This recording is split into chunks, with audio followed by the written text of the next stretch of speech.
Hello കൂട്ടുകാരെ, ഇപ്പം ഞാനുള്ളത് നെടുങ്കായത്താണ് കേട്ടോ. ഓണം വെക്കേഷനൊക്കെ ആയതുകൊണ്ട് ഒരു ടൂറ് പോലെ വന്നതാണ്. ഞങ്ങളുടെ വീടിൽ നിന്ന് കുറച്ച് പോയാൽ മതി ഈ നെടുങ്കായത്തേക്ക്. അപ്പോൾ പിന്നെ ഞങ്ങൾ വന്നേക്കാമെന്ന് കരുതി.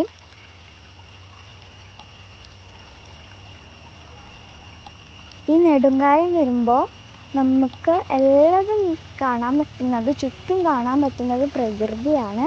ആ തേക്കുകളും പച്ചപ്പും എല്ലാമാണ് നമുക്ക് കാണാൻ പറ്റുന്നത് കേട്ടോ.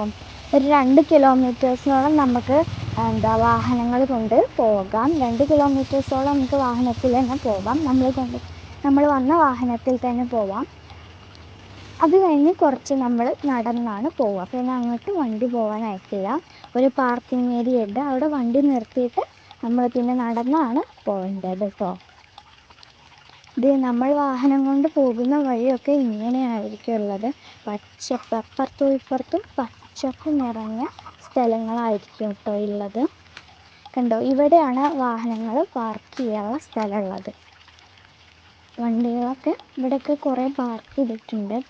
അപ്പോൾ ഞങ്ങളുടെ വണ്ടി ഇവിടെ പാർക്ക് ചെയ്തിട്ട് ഞങ്ങളിതേ അതിനുള്ളിലേക്ക് നടന്നു പോവാണ്. നടന്നു പോകുമ്പോൾ കാണുന്ന കാഴ്ചകളാണ് ഇതൊക്കെ. ഒരു അടിപൊളി, ഒരു നല്ല രസമുള്ളൊരു പുഴയുണ്ട്. കണ്ടോ, ഈ പാലാണിത്. ഈ പാലത്തിൻ്റെ അടിയിലാണ് ഈ പുഴയുള്ളത്. ഒരു അടിപൊളി പുഴ തന്നെയാണ്. നല്ല തെളിഞ്ഞ വെള്ളമായിട്ട് അടിയിലേക്കൊക്കെ നമുക്ക് കാണാൻ പറ്റും. അങ്ങനത്തെ ഒരു വെള്ളമാണ്. ഇതിലങ്ങനെ കാണുന്നില്ല.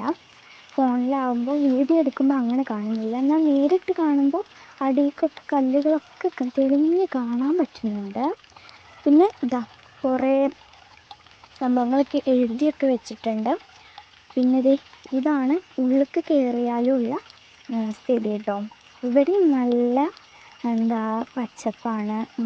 നമ്മൾ നടക്കുന്ന സ്ഥലം നല്ല തണുപ്പാണ്. ഇപ്പോൾ ഉച്ചക്കൊക്കെ വരുന്നതാണെങ്കിൽ, ഉച്ച സമയത്തൊക്കെയാണ് നമ്മൾ വരുന്നതെങ്കിൽ അപ്പോൾ വെയിലുണ്ടാവും.